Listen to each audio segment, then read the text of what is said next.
All right, I think we are now live.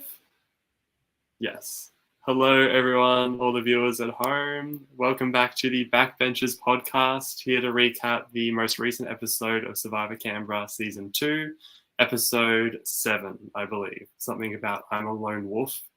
Not a lone wolf, as in like James's last name, unfortunately. That would have been a good episode title. That would have been an excellent episode title, but not that. Joining me once again is Todd. Thank you so much for being here, Todd. And also returning is me, myself, I guess, because I wasn't also not in the last episode. Yeah. Sorry about that, guys. I was flying to Melbourne. These things happen, but I'm glad to be back. Before we get into this current episode, I was wondering if we could quickly talk about thoughts on the previous episode, episode 6, because that one was pretty chaotic. I think we do have some thoughts there. What was your thoughts on the John boot? Well, the John boot, I guess the whole tribal council was just very chaotic, and I loved that. I think there were 6 advantages or idols that were played. There weren't really many options of people that could have got voted out. So John kind of ended up as the last person standing, and he was the easy target, I guess, in the end, because there weren't many options. In saying that, though, I loved that John put his neck out there and publicly got up and named Nick.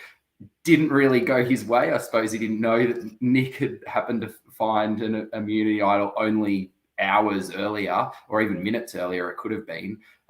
So really bad luck of John, but I love that he did put his neck out there and try something right at the end, even though he knew he was probably on the chopping block.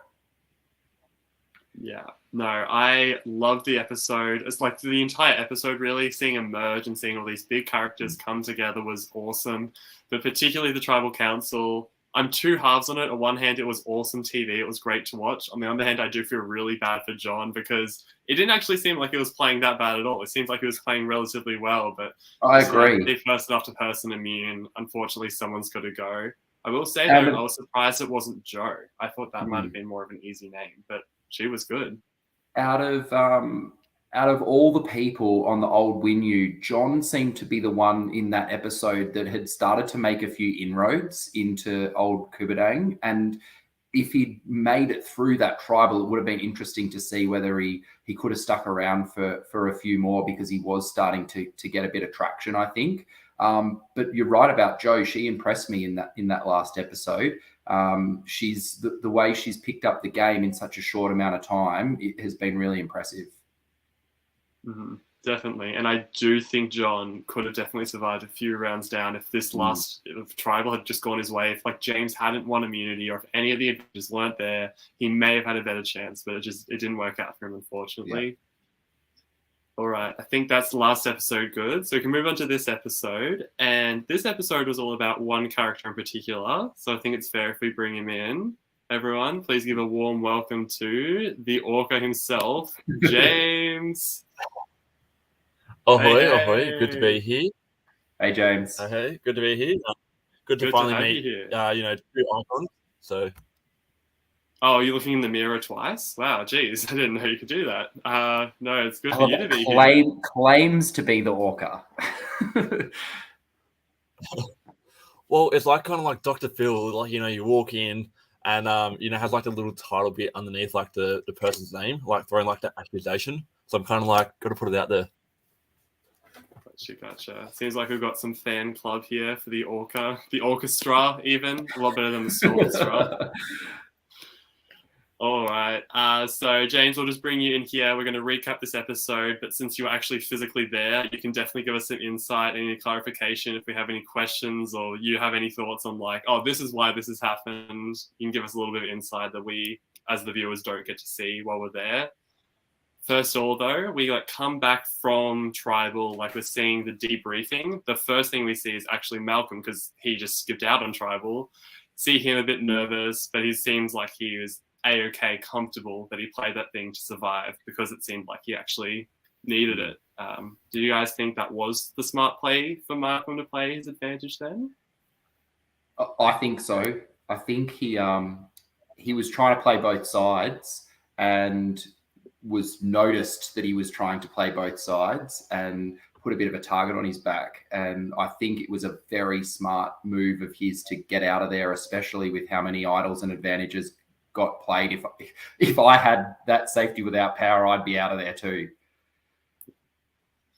Yeah, definitely. Unless you're, as well connected as Ma is, I just think safe to be safe. So get out, and if your name's been thrown around, no harm, no foul.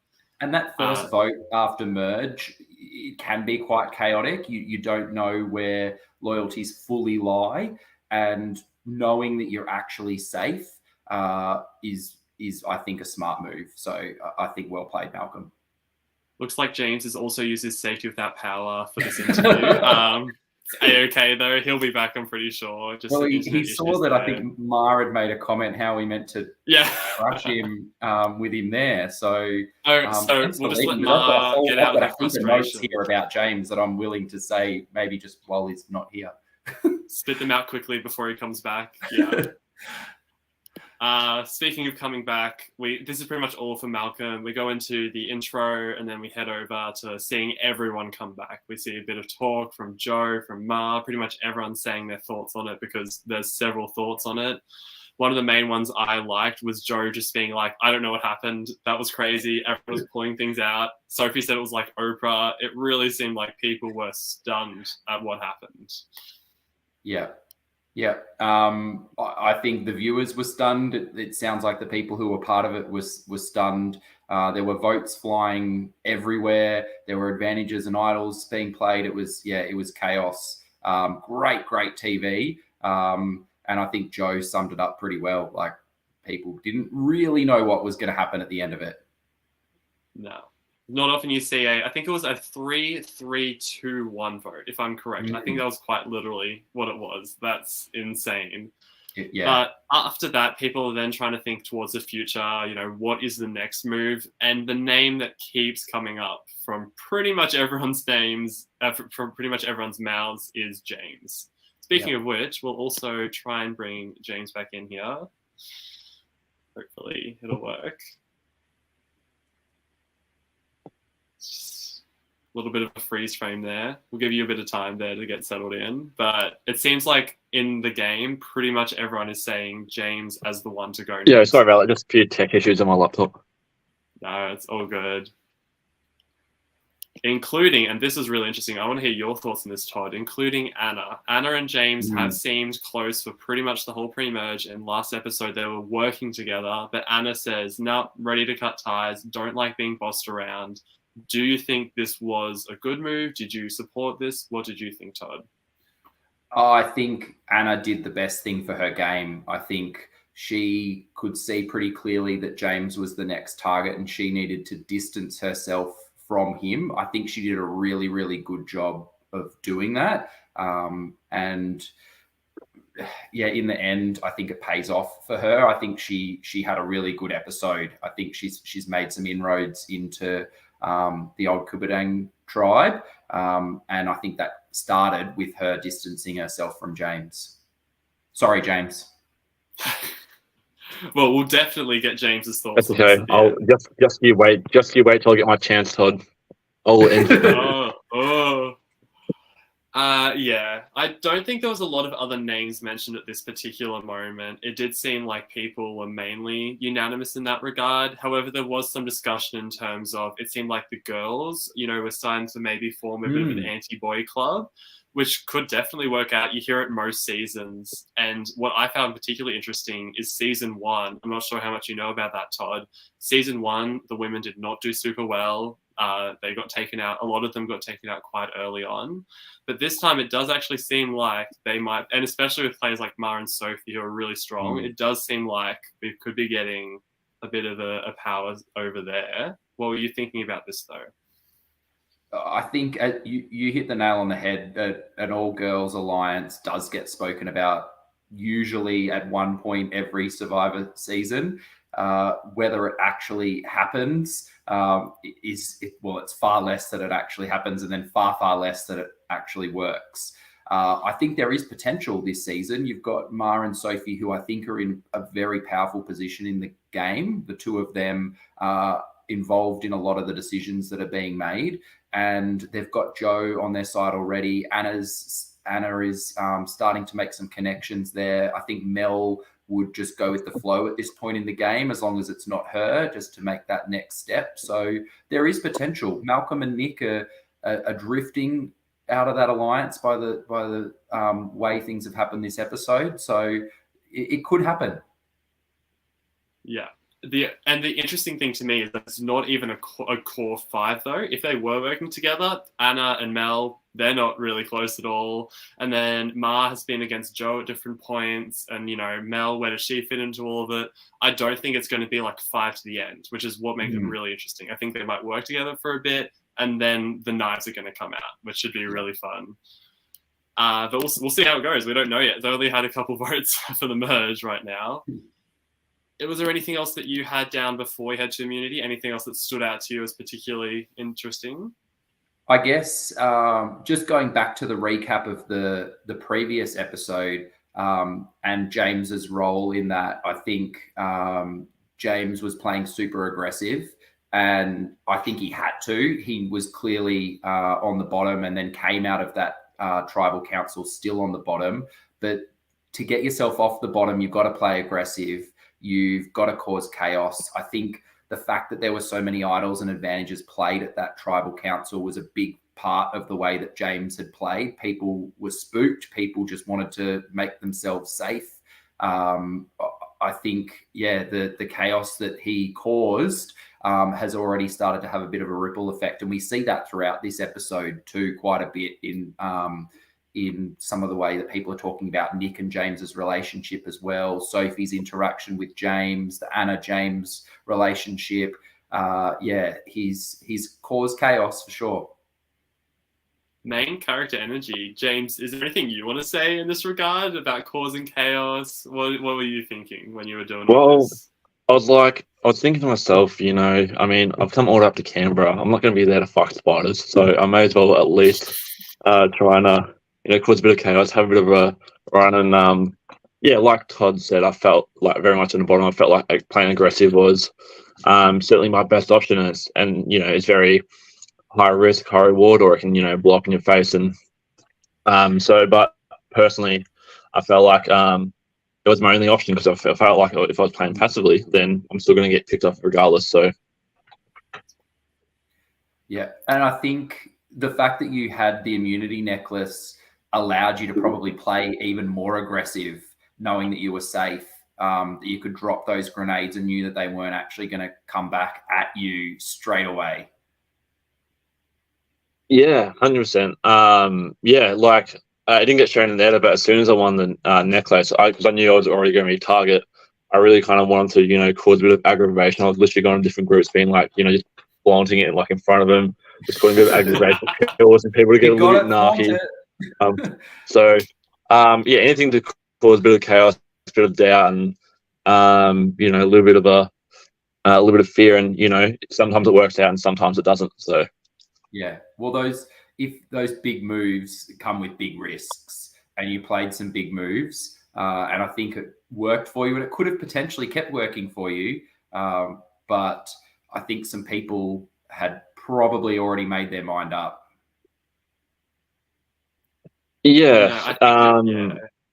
Definitely. I reckon I'll probably go into more after the recap. I reckon more depth, but definitely felt like it was certainly out of necessity. I felt like I didn't really have much other choice. No, we'll definitely get into that. But I have a different question that leads into the immunity challenge. Going into this immunity challenge, kind of 2 questions in one. Did you feel like you really needed it to survive? And what was your strategy with this one? Because this is sort of like a dominoes one, and everyone had different strategies. So I'm curious what your specific one was. Yeah. We sort of walked up into the immunity challenge, and I saw like there was like dominoes on the table, and I was like, I'm kind of like thinking, like, this is definitely not my wheelhouse at all. I'm literally like, I've not got the steadiest of hands at times, so I was kind of like shaking, and I was like, fuck, this is not my wheelhouse at all. So I knew it was a bit cooked. But it was really windy. But I was like, okay, if I'm just trying to get it, like, like myself, a bit tall and thin, and kind of build upwards, potentially I can get a little bit of height. Similar to what Nick did. I was wondering about the wind. Like, was it really that windy? Like, we saw you a couple of times checking, and I'm like, doesn't really look that windy at all. It's pretty windy, and also because it was on the hill of the same where we done like the previous challenge. It was like some of the tables a little bit uneven as well. But yeah, it was pretty windy, and to be honest, I think the footage that Dan put together of my efforts actually kind of flattered my performance because I was dreadful at it. Well, I don't think you were the only one who was not awesome at it, though. It seemed like everyone crashed, which is to be expected with like a dominoes challenge, especially one where there's no height to reach. You just have to try and get as high as you can in 7 minutes. I think everyone crashed multiple times. It was not, unique to you. I particularly liked Anna's strategy of not really making a tower at all. That was a unique one, I'll be honest, just like putting them on top of each other in a very small one. But it seemed like at different points, Ma wasn't ahead, and then Michael was ahead. Like there was pretty much everyone had a little chance to be ahead, but ultimately Nick pulled it out. So what do you guys think? Were you like, yay, Nick, boo, Nick? Any thoughts? I'm guessing James was boo, Nick. Well, I have to guess. Well, to be honest with you, like Nick's and Sophie's were like pretty much neck and neck. There was very much like tiny little bit in it. So to be honest, I was just relieved that Sophie didn't win it. I do think Nick winning does help you. Sorry, you go ahead, Todd. Sorry, what was the question? I was just going to say I liked Malcolm's strategy as well. Like just he build a tower, he was happy with it, and he just said, you know what, I'm just going to sit back now and hope that everyone else crumbles, and what I've got will be tall enough in the end. Because it was an interesting, I like the unique twist of 7 minutes, but no one knew when the 7 minutes was going to be up. So do you keep building? Do you stick with the tower you've got? And Malcolm chose to stick with the tower he's got, but then you saw other people just kind of went past him a little bit at the end. And that's where Anna's strategy could have worked as well, that she builds a small tower and everyone else crumbles and she's left standing. Yeah, definitely a fun challenge because there's more strategy rather than just physical. I think there's, a balance between strategy and physical is fun, but definitely this one was mainly strategy and I guess steady hands as well. If you have, shaky hands, probably not your challenge. But yeah, ultimately Nick wins. I'm not sure Nick would have gone home. It didn't seem, James can probably clarify, but it didn't seem like it was a particular target. But still, no harm in him winning and just keeping himself safe anyway. So we head on back to camp to see what's going to happen. What are the options? The very first conversation I think we see is actually all the old Winu and Malcolm. And this was where I got a little bit excited for James because I'm thinking, oh, this could actually be happening. Winu's coming back together, pulling in Malcolm, maybe a Nick. What could go wrong? Turns out a lot. But what do you think, Todd? Was it like, yeah, this could be happening, or were you skeptical from the start? Well, I think that was the conversation where James proposed a vote split, like that Malcolm might go back to old Kubadang and propose that vote split, which reduces the number of votes he's getting and then increases the chance of there being a small group that might be able to take out someone else. I thought that was a really good proposal to make. It had a lot of merit when there was 6 on 3 for Kubadang to win you. So I think that was a really good proposal. And if I was Malcolm, I probably would have been strongly considering that because he seems pretty keen to shake things up. True that. James, while you were in this moment, did you feel like it was actually going to happen? Did you feel like people were on board with it, or were you already not thinking it might not happen? To be honest, as soon as I lost the immunity challenge, I'm like thinking, excuse my French, but I'm fucked. But I was like kind of, to be honest, this whole round, I was just trying to throw out anything and everything just to try and get something to stick. But I feel like this was probably the most one that had a lot of merit and one that actually, had a lot of potential of going further. And I think it was in the best interest of, the 4 of us, so me, Anna, Mel, and Mel. I think it was actually in the best interest of all of us to stick together to do it because I kind of perceived Mel as someone who was on the bottom of purple when I came into the merge. So I felt like it could have been a good chance for him to shake his game up. But yeah, overall through this whole round, like I was kind of expecting the whole vote to be unanimous. Well, we'll get to it. It wasn't unanimous, but relatively close. I think really, I don't remember anyone really saying outright that they weren't going to vote for you, but there was some talk that maybe Nick was close to you, maybe Malcolm might not vote with you. So it wasn't 100% certain, at least until we got closer to tribal. I think another main conversation as well was seeing, who was it? It was like Ma and Anna, and no, Ma and Mel, because they were talking again about the potential of an all-women alliance, and Mel really quickly said, not sure about Anna. So a lot of dissension happening there. But aside from that, the other name that you brought out a little further on was Jo, and the idea of being that Jo has a really good story if she does make it to the end. Well, I think Nick kind of brought it up, but like you and Nick were working on it. The idea that Jo could win if she made it to the end. She could definitely sneak her way to the end because she doesn't seem like a threat. Did you guys have thoughts on Jo? Is she actually a threat? Could she make it to the end and win? Or is that just strategy to throw the target off yourself? Me? Okay. Either. Does not matter. I'll let you go first, Todd, and then I'll go. Oh, I think any name that wasn't James's was probably what he was going to be happy with. But I think Jo is the discussion around Jo is really credible. Like I don't think at the moment she is in a good place to win, but she does have a good story, and that could evolve more as the game continues. But she's someone who could take someone else's spot, and that was what was mentioned. And if there's a final two, most likely final three, I would assume, if there's only 3 spots and there's 8 people left, well, and if one of them's Jo, then you're only fighting for one of 2 spots. So I think that discussion of Jo being someone that could slide through and never be the target and have good social bonds with people and get all the way to the end, I think that has merit, and people should be a bit wary of that. Yeah, no, I definitely agree. Like, and to be honest, like Nick was the only person who actually legitimately gave me a name. Everyone else had been like very cagey, like even though I obviously knew that they were thinking me. But yeah, it's kind of like I was kind of like, okay, well, if Nick's giving me a name, that gives me at least sort of something to work with, and then going back to say Malcolm, Anna, and Mel. If you know, if they actually were kind of maybe considering my offer before, then maybe if Nick was willing to vote for Jo, then you know we can get them vote for us for as well to put in votes on Jo, and that's a clear majority. Going to the next round.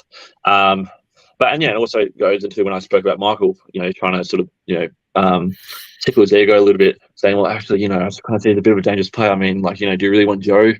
Taking your spot, trying to just really plant more of those seeds of doubt. Yeah. No, it's a very fair strategy. You got to do what you got to do. Not going to give up or quit.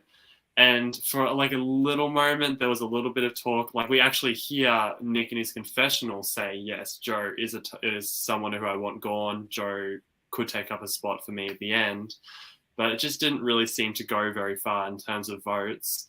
The only other discussion we really see in terms of votes, and unless you have anything else, Todd, please jump in. But the only other one that I really remember is hearing Sophie and Michael more talk about splitting the vote onto Anna or Mel to just protect in case James does have an idol. And he definitely has similar to an idol. But yeah, was it an okay idea to split on Anna, or is that going to now alienate her? What did you think?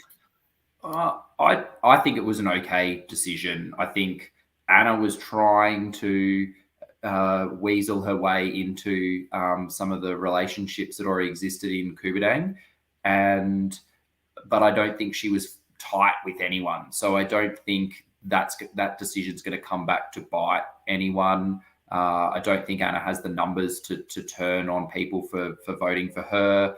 I think that Michael did a pretty good job of, he was worried that he was potentially the decoy or the backup. And we heard a bit from him throughout that scramble of not being fully happy with that. You're never comfortable if you're the decoy or the backup, because all it takes is James having a dirty sock and a rock in his pocket and that maybe is a real idol, and then the decoy or the backup is gone. So Michael working hard to make sure that he is not that person. He did a really, really good job of that. And Anna, I think, was a safe option as a backup. Yeah, definitely agree on that one. It is never awesome to have your name written down, but at this point, I do think Anna's made the decision. She didn't stick with James, so it's doing whatever I can to survive. So she got a couple votes. At least she didn't get the majority this round. She was going to have to recoup next round. And it shows Anna where she probably does sit in the game, that, yeah, she's starting to make some bonds, but she's got a lot of work to do still. Yeah, definitely. Did you have any other notes before the fake idol we head to tribal, Todd? Anything else about this, pre-tribal scramble? The only thing was that there was no ultimate sacrifice this episode. Yes, yeah. So I was waiting for it and it just didn't happen. But I suppose we're getting to that point in the game where some of those things do start to drift away. But I'm wondering, is it gone for good? Will we see it return next episode, or will there be one final one down at final 5, final 6 or something? So I'm intrigued whether ultimate sacrifice is over, or whether we might see it one more time. That's a fantastic point. I didn't think about it either because it wasn't in the episode. There was a small discussion from Joe and Michael before we headed to the challenge, where Joe said, you should definitely let me go this time because I haven't gone yet and I'll get something for our alliance. And then there just wasn't one. My assumption is because there was exactly 6 advantages offered at the ultimate sacrifice. And so in the last 6 episodes, they got everything. Malcolm last episode just had to grab the cancel vote because there was physically nothing else for him to grab. Yeah, so I assume everything's just run out. There might be something new, like a challenge advantage that you have to take or something. But at least this episode, they said, nah, we don't need ultimate sacrifice anymore. And bad luck for those people who didn't get to go. I actually felt bad for Jo in this moment because imagine how fun it would be for her. She hasn't watched Survivor and then she gets to participate. But no, Malcolm got to go twice instead. And Anna as well. And I'm curious, usually in Survivor, once an idol or an advantage is, an idol in particular, when it's played, it does go back into the game. And James was playing on maybe some of that paranoia that people might have and coming up with his fake idol. But is there something out there? I'm curious to see next episode and maybe the next 2 episodes whether someone might find something. Yeah, for sure. I definitely think there would be something back because it's only final 9, final 8. It's pretty early to lose all the idols. So I do think there'll be something back in play, but we haven't seen it yet. So I don't know what that'll look like. Maybe they will actually bring back Ultimate Sacrifice, or maybe it'll just be a normal one hidden somewhere. We'll have to find out, I suppose. However, okay, Daniel is giving us very good info here. Apparently they put 7 idols back into the game. So we'll see if Mara's able to find all 7 of them. How did you not? If there were 7, how did you not find one, James? Surely they would have been. He did find one. Did you not see what he had in his jacket? He found one. Yeah, I don't know what you're talking about, Todd. Weren't you watching the episode? Was the super idol one of them too? Because that should be easy to find. Yeah, well, look, obviously, I didn't pay Dan enough before the season. And, we're trying to hold me to ransom. I'm like, look, Dan, I've already slipped you a 5. You want 10? Look, no, it's not quite the cost. But, yeah, unfortunately, definitely, I've seen enough Survivor to know that once an idol was played, that there could be something that goes back here out and open. So that was kind of where I was hoping to really put a bit of fear in people and think, oh, what if he actually has got something? Yes, so we should actually talk about that move. It was a bit of a last-ditch effort, but it was the last bit of suspense really going into Tribal of, will James be able to flip the votes with this fake idol? Can you tell us about what exactly you used to make it? I heard something like a sock. What did it look like in person? Yeah, so essentially it was kind of like this little like cloth kind of thing I just randomly found. And then who knows how long it's been there for. And then I found like a rock. Well, it was a love rock without the love. We knew hadn't found them, so I have no idea what they even look like. So, but no, definitely, it was pretty much like a bit of cloth, a bit of a rock wrapped up, and then just chucked in a pocket. And that's when I'm like, hey, if I can give him a quick look, but not too much of a good look, then maybe, it might create a bit of doubt. So did anyone see you when you were coming out of the bush and you were tucking it into your jacket? Did anyone see that? No, so Ben Kenyon, so Season 1 alumni, he followed me probably like 150 meters into like the bush, randomly like all through like this scrub, just randomly, and then he actually lost track of me and he called me back, but by then I already found it, and kind of put something together.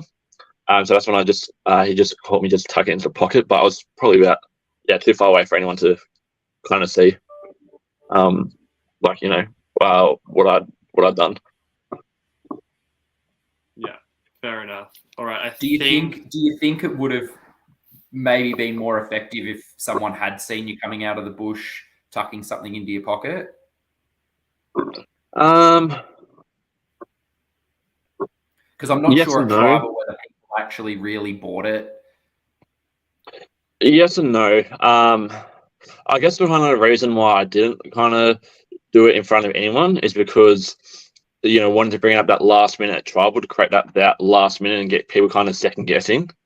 Because it's like I said, I was expecting the votes to be unanimous. So if they're thinking, oh crap, he might actually play it, and they put the vote somewhere else rather than, risking themselves going home. Which is kind of why I've made the thread of say, hey, I thought it was going to be for one person, but I'm actually going to put it on someone else to try and force some other people in line, and to be able to create some cracks if I actually did survive and manage to get through. Yeah, definitely.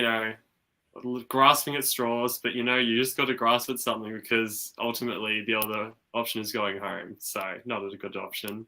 Well, I think James. I think he tried every trick in the book. To be honest, we had suggesting split votes. We had fake idol. We had use me as a number at Tribal. We had I'm an easy target you can get rid of at any point in time. I'm going to vote. I've got an idol, but I'm going to vote for someone random. So I think every single trick that James could possibly try, I think he did. Can't believe you didn't try I'm not going to give you my jury vote if you vote me out one. That one's always super effective. Should have used that one. I did think about it, but at the same time, I like to think I'm not a bitter person when it comes to the game. But I did think about it. But yeah, no, kind of just wasn't to be. But hypothetically, I feel as though voting me out keeping me around was beneficial for 5 people, including myself. But other people didn't see it that way. Interesting thought there. We'll get to your interview really quickly, but first let's get to Tribal Council. Tribal Council, a lot of questions. Unfortunately, people just answer really safe because they don't want to reveal anything about their games. We get it. It's the start strategy, but it means that we don't get a lot of the intel. However, James is always there to shake things up, and so he reveals the fake idol, gets a few people talking. Sophie's right on his case though, and basically turns around and says, "So can we look at that? Can we see what it is?" I loved your half-hearted attempt. You can see this half of it over here. It was worth it. It was worth a try. But like I said, you got to give me. I think as soon as someone asks to see it, and the person doesn't show them when they've already publicly said, "Here it is," I think at that point everyone's not buying it. And I think the bigger issue, James. well, part of the issue was that they'd already done a split vote plan. And when you've done that split vote plan, it's kind of like, we're good either way if James does have an idol. So there's just, there's not a lot of good options there to switch things up. Did you have any other notes, Todd, from this tribal council? Anything that stood out to you before we get to the votes? No. Usually tribal councils are not a very explosive affair. Last time was, exception, not a rule, where James will get up and stand and whisper to random people. That was quite fun. Gonna miss that, actually. We're gonna not have anyone standing up and whispering for a while, I don't think. We get to see some of the votes. The one that I remember was we saw Joe vote for Anna. We saw James, of course, yell out, Michael! And actually vote for Sophie, I believe. That was Joe. Fun. Joe, he voted for Joe. It was Nick that voted for Sophie. So we did have a few different votes going around, but ultimately, and also plus a vote for Malcolm from his sacrifice. But ultimately, I think it's something like 6-2 to 1-1, and James is sent to the jury. I think the number of people that caught votes again at this tribal, the same as last tribal, I think was down to the way that James was playing so aggressive, and there needed to be backup options. And just Nick's vote for Sophie was really out of the blue too. We didn't hear anything about that at all from Nick. So I'm keen to hear, hopefully in the next episode, where that vote came from, whether that was part of the paranoia. Thoughts on John with the wine? Yeah. And also I was saving that for my funniest moment of the episode. It was classic. Yeah, loved it. Yeah. I love when the jury can, express themselves a little bit without, talking or anything. Just to visually express themselves is quite fun. Dan's popping in with and the I exact just love numbers. that bit of fun that was happening between the people who were still in the game and John on the jury. It's very tense at tribal, and at least it made it lighthearted for a short period of time. Yeah, lighthearted, and then James just threw a crash into it. So yeah, unfortunately, James, you got sent to the jury. You're gonna go be besties with John. Maybe you'll drink wine together next time. We'll have a look. But I think that's pretty much it for this episode. Did you have anything else to say, Todd, before we move into the interview? I think just for me, was what I saw in this episode was I think I see some of the sands shifting a little bit. And I know I've said it a couple of times, but I think some of the chaos that James has caused was a factor in that. We'd seen right from the start that kind of Ma, Soph, and Nick were very tight, and that Malcolm was potentially the fourth person in that. But we saw this episode, Nick being spoken about as a bit of a target because of the relationship that he'd formed with James. Malcolm being, I guess, potential target because of him trying to play both sides. I think we saw a really strong episode from Michael and his social game. Joe's made progress. Anna's starting to weasel her way in. I think the original four that we saw maybe as a tight four that could really run this game, I have questions over that now. Definitely. I want to piggyback on that before we go into the interview. I think it's crazy how the dynamics have shifted, because Ma was definitely against Joe. It seemed like Nick and Sophie were actually a really tight two as well. And now Nick has voted for Sophie, and Ma seems to be having Joe as her number. Maybe Ma is even close with Michael as well. So the Kubadang 6 is not a 6. There is definitely some shaking up to be happening there. And I definitely look forward to that. But we'll speak more about that when we do awards and also predictions for next week. But let's get into speaking with the one and only Orca. Hello. Before we get into questions, do you have any thoughts on this experience, this episode? What do you have to say? Yeah, it was an absolute wild ride.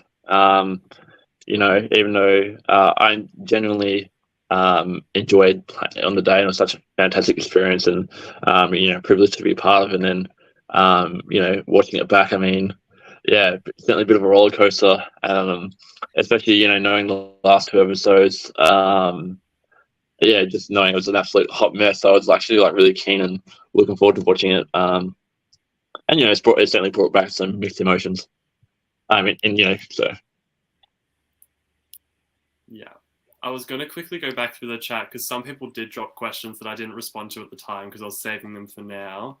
See which ones I can find. While you're looking, Mylo, I'm curious, James, do your friends and family call you the Orca? Like, how far does this nickname go? all right, so I'll start off with two things. So I've got my manager at work to get into watching Survivor Canberra. And I'm actually trying to get him to apply for the next season. And as soon as I dropped my nickname as the Orca, I think it was like episode 2 or 3. I rock up to work on Monday morning and is he coming out on your end? Like a little miniature orca. But, yeah, there's like a little miniature orca that my manager put on my desk. So, but no, the orca nickname is actually a bit of an inside joke between myself and a few friends. So about a year and a half ago, we started our own like social dodgeball team. And because I was like team captain, we kind of would name each other like different creatures, what we would be. And I essentially got the nickname to Orca because I was like, the head of the pod, so the captain, and the top of the food chain. So, yeah, that's kind of where the nickname kind of originated from. I love that. Yeah, and just talking about the Orca being the head of the pod, there was a question from Maddie. She wants to know who you think the new head of the pod is now that you've been voted out. Look, it's hard because it's hard to know exactly who is the head of the pod because all of them were like everyone in the game was like on their own ship. They formed like an armada, an orca and sea creature. I don't know. I feel like that might be a bit of a downgrade in the eyes of some. Oh.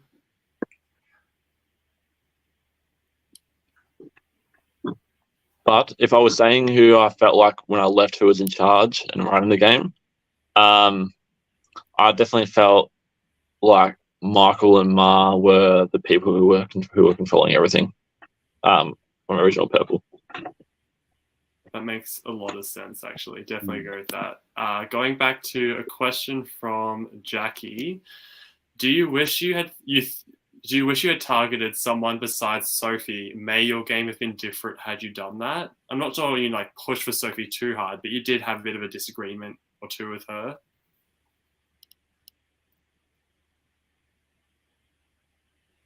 Even before the interaction with Sophie, it was clearly obvious that everyone was like gunning for me. I was like the target, so that's why I decided to play aggressive, and that rubbed some people the wrong way. But I felt like for my position in the game, that's where I was at, and I felt like some people clearly didn't respect me playing as hard as what I was, but I certainly felt like it was out of necessity, and even if I did play passively, I was still going to be a target regardless. But so when I knew Sophie was lying to me, and there's certainly things about that where I could have handled better, but at the same time, I did feel a little bit ostracized by Sophie in a little way for how I was playing the game. But I still wanted to play aggressive and create those seeds of doubt, especially when I knew Sophie was lying and I caught her with the hand in the cookie jar. I think that your questioning of Sophie, I think, was very reasonable. I think you, as you said, you suspected that she was lying. You were kind of proven that she was lying, and I think it was a smart move of you to question her and do it in front of other people and sow some seeds of doubt. Yeah, because the thing is, you were right. You were like, you weren't just making stuff up. You were actually correct in saying she did have something. I understand where Sophie's coming from in the terms of I don't think you were necessarily aggressive, but you were definitely persistent. Forceful, persistent, assertive. That might be a nice term for it. Assertive, so, it could run people the wrong way, but ultimately you were saying the truth. You were just pointing it out. So I don't think that was a terrible thing to do. Yeah, 100%. I certainly feel as though I think the thing that really probably let me down from my end, and I probably could have done better, was certainly my communication towards Sophie. But at the same time, I was like playing aggressive, and I was not gonna lie, I was a little bit frustrated at her. But obviously, I can understand the pros and cons for Sophie playing how she did then, and obviously for myself. Yeah. We were just definitely just on different timelines in the game. Definitely. 2 different play styles, 2 different, positions in the game as well. You're on the bottom, she was on the top. So it makes sense why that went out that way. I'm not sure if this is a serious question from Nick, but I feel like I should ask it anyway. Do you think tall people have a disadvantage in Survivor? And would you rather not be tall if you played again? Asking the deep questions here. Well, I feel like if I'm not tall, I would have to be like an amputee if someone cut me off at the leg. But even then, they said they have a target on themselves. So, I mean, it's kind of lose-lose. Am I right? Good to know. Speaking of losing, another question from Nick. Why did your tribe lose so much if your tribe was called Win You? It doesn't make sense, and you have to answer this in 5 words or less. Wow, that's a tricky question. Well, I'm going to do in 6. Can't carry everyone on my back. No, I'm joking. Wait, can I carry? So I'm interested to hear a bit more about that. Were there liabilities on the old Win You tribe? No, that's a little bit harsh. No. In terms, I feel like the thing that probably, I feel like the probably thing that, Kubadang, obviously they were just, I feel like, probably had some of the players who were better all around. Challenge players where Win You, there was maybe, in my opinion, a few people that left a bit to be desired when it came to challenges, but the challenges aren't everything. Oh, come on. Joseph's catching of balls in the bucket was amazing. Yeah, okay, yeah, you're right. I'm being an asshole right now. No, it's all good. And listen, like tribe balancing, it's tough. Last season, we literally saw it where the blue tribe, Aston's tribe, lost twice in a row, and then they had to lose another member anyway. Sometimes you're just on the wrong tribe that just doesn't win. Next question, and this is a good one because you are from Melbourne/Geelong. How did you hear about Survivor Canberra? Yeah, so I heard about Survivor Canberra because I knew a couple of people who were playing season 1. So I knew Dom from like the online Survivor community, and I knew Benjamin because he was the host of an online game called Perjury, which Nick and Haley were both hosts of as well. So I kind of knew a couple of people, so I kind of watched and followed along, and then I saw they were applying for season 2 applications were out, and I'm like, start seeing Tony. I'm like, yeah, why not? But I don't recall actually applying for. Oh no, I actually did apply for Melbourne Survivor beforehand. But I kind of was like put in a bit of a half-assed application. But Survivor Canberra is probably one that I actually, put in actually a valid attempt of applying and hoping to get on. That's Melbourne's loss, now gain. True that. We scored TV gold right there. Well, to be honest, if I was on Melbourne Survivor, I would probably never see the season. So, shots fired. Just gonna move on from that. Now this one, I'm not sure how well you can answer this, James, but do it to the best of your ability. When we interviewed Banfield when he left, he specifically mentioned that part of the reason that he left was because you had talked to Malcolm at the sacrifice that we didn't get to see. And that had swayed the vote towards Banfield, and then maybe you guys aren't on the best of terms. Do you have anything to say in regards to that? Yeah. Yeah. So honestly, so from my understanding, why the footage was cut between Malcolm and I at sacrifice was just because the footage got lost, and you never actually got to Dan. So about 2 weeks after the season aired, Malcolm had actually gone down to refilm some of the scenes. So that's why we didn't get much discussion between Malcolm and I, which was mostly pretty much all gameplay. I don't recall ever saying anything slanderous or malicious towards Banfield, and I actually personally didn't have a problem with him. So when he did throw out those accusations a couple of weeks ago, I was actually, quite taken aback and a little bit shocked, if I'm being completely honest. So were you when you said you and Malcolm were chatting gameplay, was Banfield a topic of conversation in that at all, or he wasn't even spoken about? Like Malcolm may have, I can't remember, Malcolm may have asked, what happened in terms of Noam, and I admitted, I know him, but I honestly don't recall saying anything further beyond than that, because I was pretty eager to talk to Malcolm more about the game and moving forward into the future with merge upcoming. Yeah, it's great that we've been able to, clarify that with you as well for people who've been watching the podcast for a few weeks. Yeah, and I will say as well. Yeah, and I will say as well, I mean, after Banfield had said it on the podcast, like I said, I was a little bit taken aback because I didn't expect it. I did reach out to him and message him saying, hey, I personally don't recall saying anything malicious or anything, but if I did or whatever, maybe I'd obviously do apologise. And I tried to extend that leave out to him, but he chose to just leave it on read and ignore it, which, that's his choice. But, personally, I've never felt any bad blood towards him, prior to the Reporter game, during the season, or afterwards. Okay.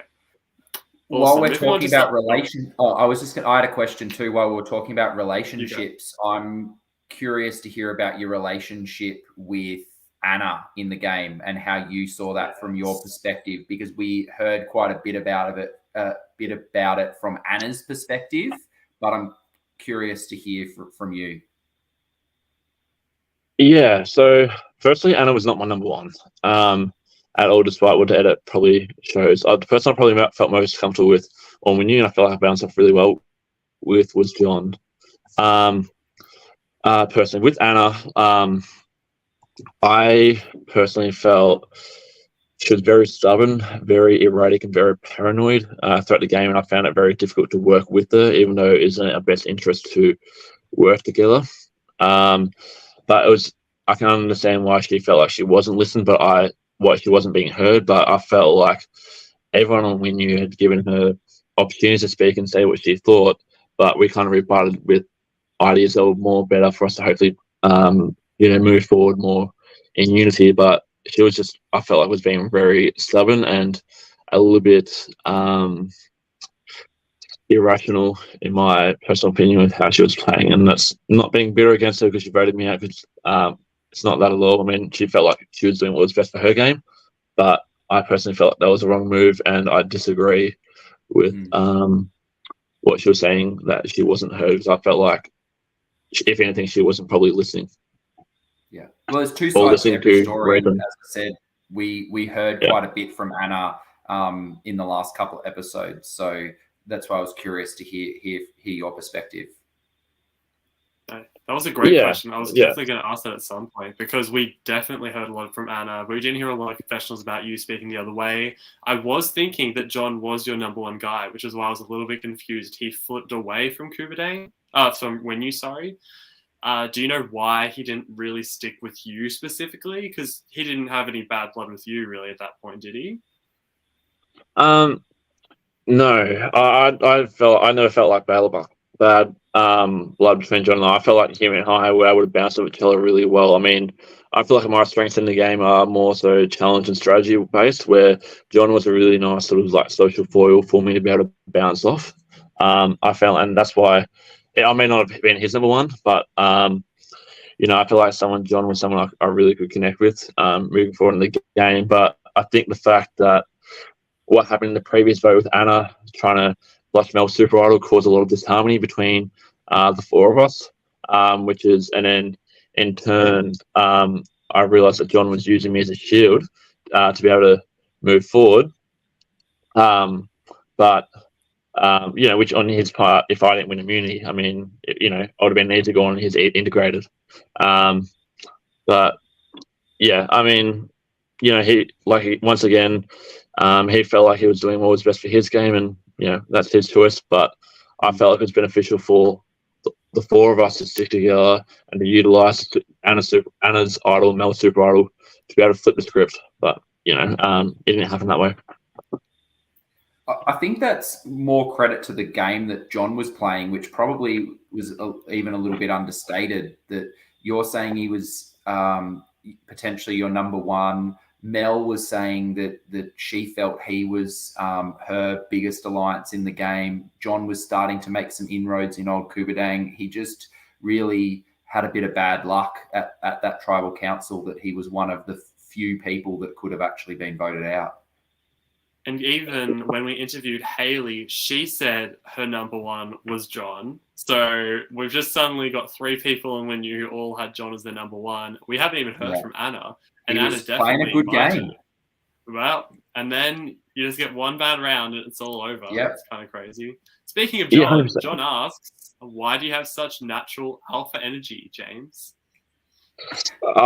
Look, I don't know what my secret is. I don't even try and be the alpha, to be honest with you. But if I apparently exude natural alpha energy, then who might argue? Good point. Interesting question here. Would you consider creating a Survivor Academy in Geelong? Yeah. No. Was that your no? Well, when you have Melbourne Survivor Season 2 alumni like Nick Rance asking the question, I mean, Oh no. I really wanted to hear that one too. It was definitely going to apply to Here we Survivor Geelong. Oh, here we go. Sorry, what part of that? So, where did I cut out? Start again, if that's fine. I was just saying, when you have Melbourne Survivor Season 2 alumni like Nick Rance, being also a Geelong local, if the two of us put our forces together, it could be greater than the Geelong Hawthorn rivalry in the AFL. So keep me up, Rancy. Well, I'm actually a Hawthorn fan, but I'm going to stay quiet at the moment. There you go. Well, Geelong versus you would love Rancy then, because he's also a Hawthorn supporter. Right. And him and I just talk shit all the time about each other's teams. Nick asks, if you made it through this round, who would you have wanted to go to the end with? Did you have any end game plans already? Yeah, probably the 2 people I wanted to go to the end with would have been Malcolm and Mel, to be honest. So I would have wanted to cut Anna at some point, because she's already starting to get on my nerves.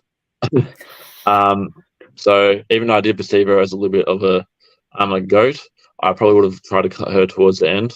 And then I feel like with other people on Kubadang, I feel like it might be in my best interest to try and get rid of those guys, because I feel like a lot of them probably weren't going to vote for me over someone else that they had a relationship with from the day before, just because with how my aggressive gameplay put some people off me a little bit. Yeah, that makes sense. And I do think there's a decent chance you win against Malcolm and Mel, but maybe they would disagree if we asked them. Mark, I think if that was the final 3, I think James would have had a lot of votes. The Orca would have been on top of the jury votes. Yeah. Wolf, what do you think about the gameplay of LRGs, which is like live reality games? Did you play differently to how you would play in an official Survivor due to this format?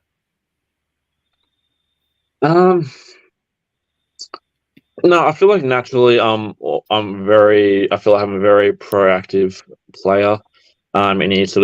Anything like competition based, whether it's survival, LRG, sport, in my day-to-day life, I'm like just an extremely competitive person. I want to do whatever it takes to win. I feel like I played true to how I'd play a lot of times, but at the same time, I know if I did get an opportunity to play again, there's certainly some things I would need to change to hopefully get a little bit further. But I feel like the gameplay on that, like what were some of the mistakes that you saw that you might have made in the game, or things that you wish you did a little bit differently? Yeah, I think probably the biggest thing in my game that probably let me down was probably my relationship and mitigation and managing them. Because even like with I feel like, there's probably some people that may have felt a little bit burnt by me, like, which is like Mel, for example, where she said, like, she did trust me, but then she felt like I burnt her, as one example. So I feel like probably the management of my relationships is probably, I think, a big thing that cost me.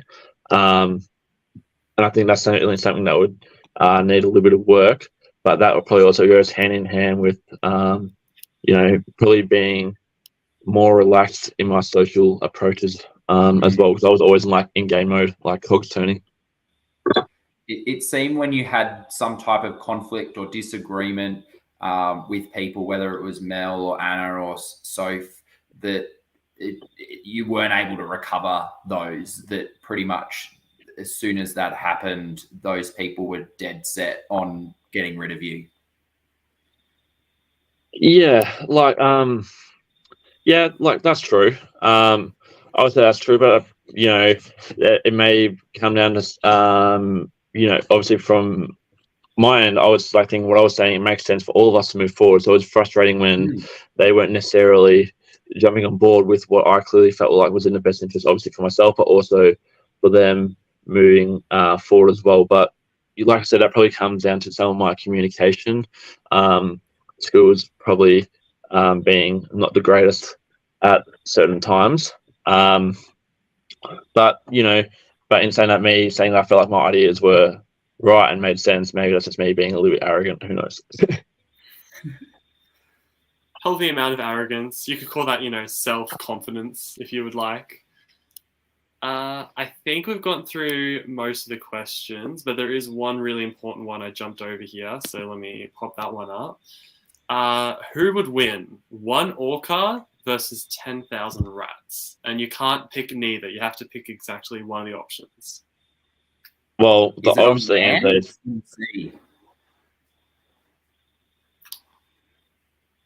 I don't know. Well, the answer is still the same. The answer is still the same. It's obviously an orca. Yeah, it's obviously the orca, because if it's in water, I mean, rats are kind of just going to be kind of scratching. Where orcas, it's like their natural environment. Even a beached orca could take down 10,000 rats. A lot of rats. Orcas have to eat 250 kilos of food pretty much every single day. So I mean, 10,000 rats, that's just an entree. And I'm wondering, like, questions come from Nick. You're the orca. Does Nick see himself as the rat in the game? Like, we're starting to get a bit of a callback right back to season 1 with the snake and the rat. Wow. No, Nick's the otter. Yeah, no, Nick is definitely. He is the otter. That's true. Who's the Who rat? can out of an orca and the rat? 10,000 otters? Well, if 10,000 otters versus 1 orca, I mean, that was kind of, pretty much the merge for me. Fair enough. Okay, I think we've got most of the questions through. Todd, do you have any final questions, though? Anything you wanted to ask before he's gone? No, I don't have any questions. I just want to say, James, I thoroughly enjoyed watching you play. I loved how aggressive and chaotic you were at those 2 tribals. I think you made people play idols and advantages that maybe they didn't need to play. You've got people doubting people in their alliance. There's certainly cracks that are forming, and I think that's a big part down to the way that you played. So thank you for being highly entertaining, and hopefully we get to see you back at some stage. It was appreciate those kind words, and like I just wanted to come in the season, just provide a bit of entertainment, a bit of laughs, but also I just wanted to come in and play hard and have a bit of fun, and I felt like I achieved a fair bit playing Survivor Canberra. Not everything, but there's still some things I would want to tick off if I did get another chance. But thanks for your support. Thanks to everyone as well who, after my elimination, sent me through some really nice messages. Thanks to Dan and Liv, the crew, everyone else for playing, for making an awesome season. It was a memorable experience. Yeah, I just wanted to quickly jump in and also agree with Todd. Literally, when I first saw your like picture that was like sent, like this is the Winu tribe, I'm like, James, he looked like he's going to be an icon. And spoiler alert, you were. I saw your like preseason video. I put you on all my drafts, and you finished ninth. So I'm actually kind of disappointed in you now, but that's fine. Letting me down. But no, I loved you on the season, and I thought you were just such a big character, and I always prefer big characters rather than, potentially smaller ones that might not add as much to the season. So I'm very grateful you added a lot to the season, and maybe we'll see you again in the future. We'll have to see. We'll have to see. Nudge, nudge. Dan, you're watching, right? No. All right. Okay, say bye to James, everyone. Say bye to the orca for now.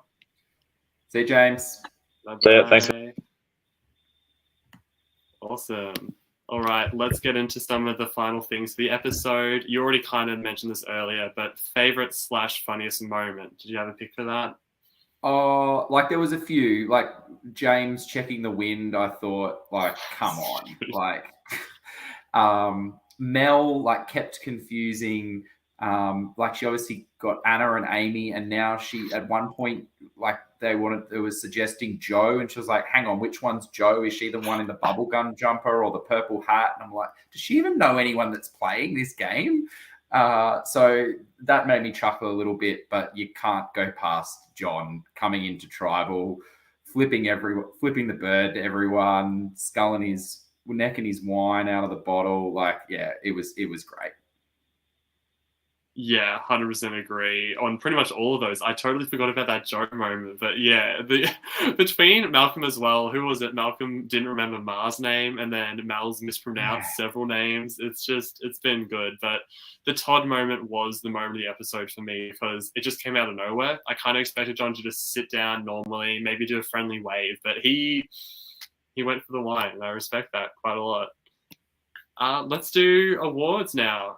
You got a gold, a silver, bronze, 3 people. You can use any justification you can want. It can be gameplay or who you like the most. Do you have any answers already, or do you want me to go first? So I've actually found this really hard this episode. So it's my second time on the podcast. I found it a lot easier the first time around. But I actually thought there wasn't a clear standout this episode. I think there was a lot of people that did some good things that progressed their game a bit further. But I did find it hard to actually separate them gold, silver, bronze. And even as we've been chatting through the episode, I've changed my mind a few times about what order I am going to put people in. So I'll go first with I'm going to give my gold first because I'm convinced about who I'm giving gold to. I was really impressed with Michael this episode. So Michael was going into tribal. He was the decoy. He was the backup. And he didn't like that. And he was able to maneuver around and use the social connections that he'd made and make suggestions to Joe and Sophie about them voting for Anna. And he was able to get through that tribe without a single vote coming his way when he was potentially that decoy or backup. He's formed a strong connection with Ma. We also saw a moment with him and Joe this episode where they really bonded and looked like a tight two. So he's got another number there that he can use.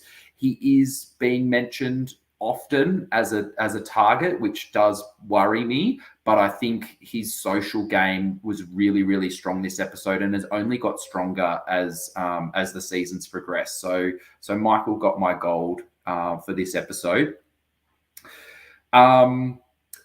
I wasn't going to do this. I actually, in my mind, I was never going to give a medal to someone who got voted out because I'm like, well, you got voted out. So how can you get a medal when you lost?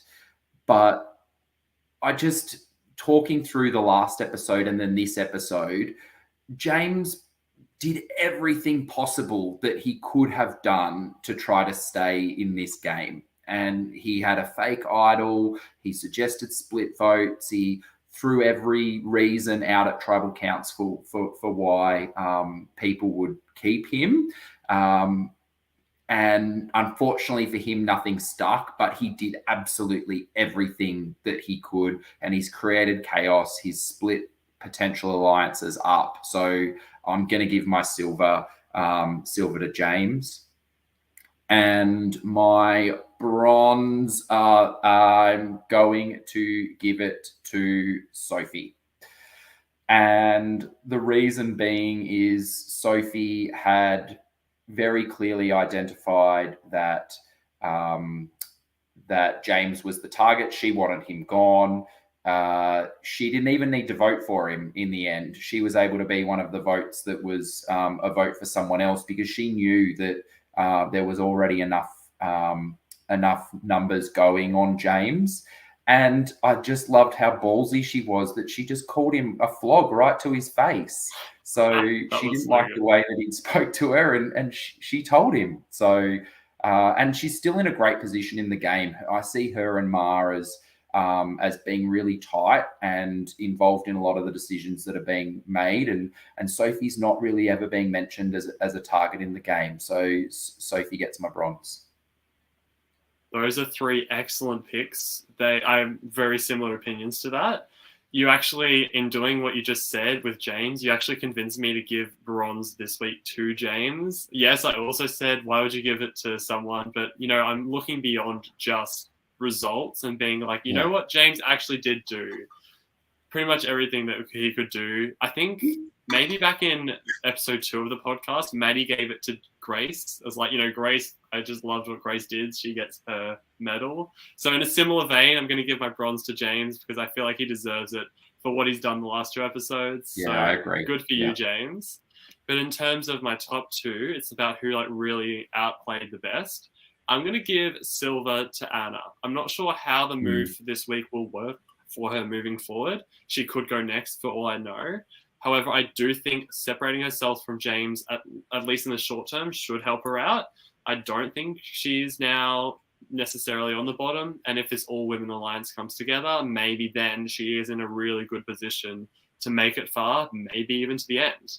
Whereas if she kind of stuck with the Winu, I do think she would have been maybe going home today, this episode, or maybe next episode.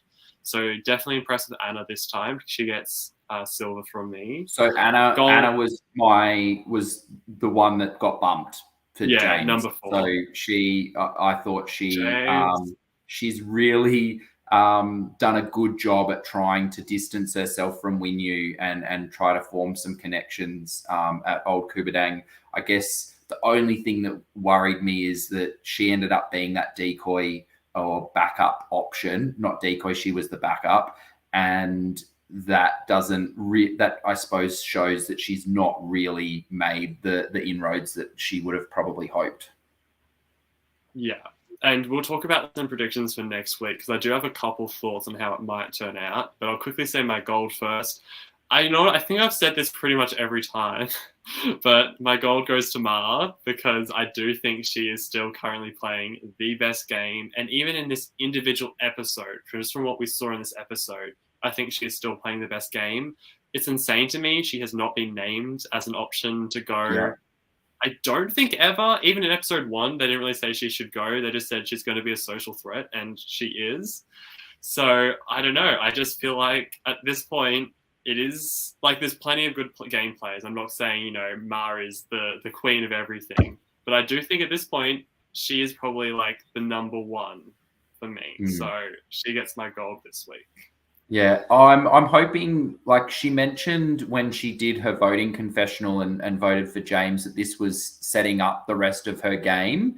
I'm curious to hopefully find out how that move has set up the rest of her game, whether that was choosing to potentially go with the girls and get rid of a guy and really get the numbers there for a girls alliance. But we didn't really get to hear from her how that vote for James is actually setting up her game, because he seemed to be the easy target that everyone was going for. So specifically for Ma, how does that set her up? I'm not too sure yet. I'd be keen to hear. Yeah, and Ma usually does these really beautiful confessionals, so she'll probably be able to explain that next episode at some point. Moving on to those predictions, I did want to say, because I was thinking about the numbers, thinking about how I think it could go. We've got this all women's alliance, and then we've also got Michael, who's really close to Ma, who I think it's kind of implied that he is like a sixth or is part of that. And he's tight with Joe too, as well. Yeah, so, tight with Joe. Like, yeah. he seems right ingrained with that. If you then think about that, that's six on one side, and suddenly you've got two left out, which is Nick and Malcolm. My prediction for next week, I think one of those two will go. If I had to guess, probably Malcolm, actually. Just something about, like, I think Nick could win immunity, or maybe Malcolm might, be a split vote, split out. But I think that those two are going to be in danger next episode. But I'm curious what you think, if that will actually happen. Yeah, I think the two of those, Nick and Malcolm, they are in danger, I think. Their names have been mentioned a bit over the last couple of episodes, and it's come down to playing both sides. And if you're not trusted, then you are a threat and you're a danger in the game. So I think both of those two people are in a bit of trouble. I think Michael, even though I've given him my gold, at some point people, like, his name has come up time and time again. He is a social threat. And I think at some point he's going to be seen as the next target. I think he actually even said it this episode that when James goes, he's kind of the next person, or he'll be soon after James. So I think this is what's great about this season is I've just named three people, but then you've got Anna and Mel, who are clearly on the bottom and trying to work their way in. Like, is it just easier just to keep picking off Winyu and that those two are next? Really, I could see any of 5 or 6 people going next episode, which is great. That the season is very, very open, I think, and that anyone could win. Yes, definitely agree with pretty much everything you said there. Anna and Mel definitely could go, especially Anna if Mel is not on board with still working with Anna, because those two do not seem close at all. So if Mel just says, I'd rather get Anna out actually rather than Malcolm or Nick, then maybe that's the way things will swing. But you are totally right that I am loving how this season is going. I said from episode 1, episode 2, like, this was shaping up to be a great season. And I think thus far it really has been. Even when votes have been a little bit more on the predictable side, for example, like Joseph's and Grace, you kind of expected that they were going to go. The dynamics have still been really interesting. It's because we've got so many good characters and game players, and also some, potentially different game players like Joe and James, who are not like the typical, they don't play the same way most people play. It's really made this a really fun, dynamic season, in my opinion. It's a great cast. Really great cast. Great cast. Yeah. I think it might be better than season 1. Sorry to any season 1 alumni out there, but I do think this is going to be the season to beat coming forward.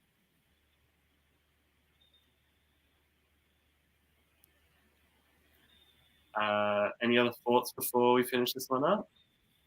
No, I just, as I said before, I think anything can happen, as we've seen in multiple episodes so far. Like, John was in a good spot in the game. He went. So it wouldn't surprise me. There's still advantages out there. We've still got to cancel a vote. We've still got to steal a vote.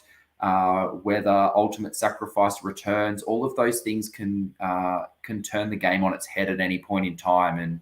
And there's people who have relationships with everyone. So I'm really intrigued to see what happens next. If I had to pick someone to go next episode, I think I might agree with you, and I think I might go Malcolm. I think that just the playing both sides, people might not trust him.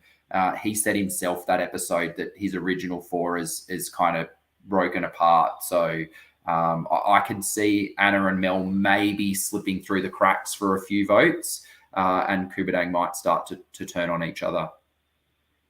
Yeah, glad we're on the same page there. We might look silly when, next episode Sophie leaves, but until then, we'll be living a fun life. All right. Well, I won't be here next week, so I'll just assume that I was right and that we did a great job.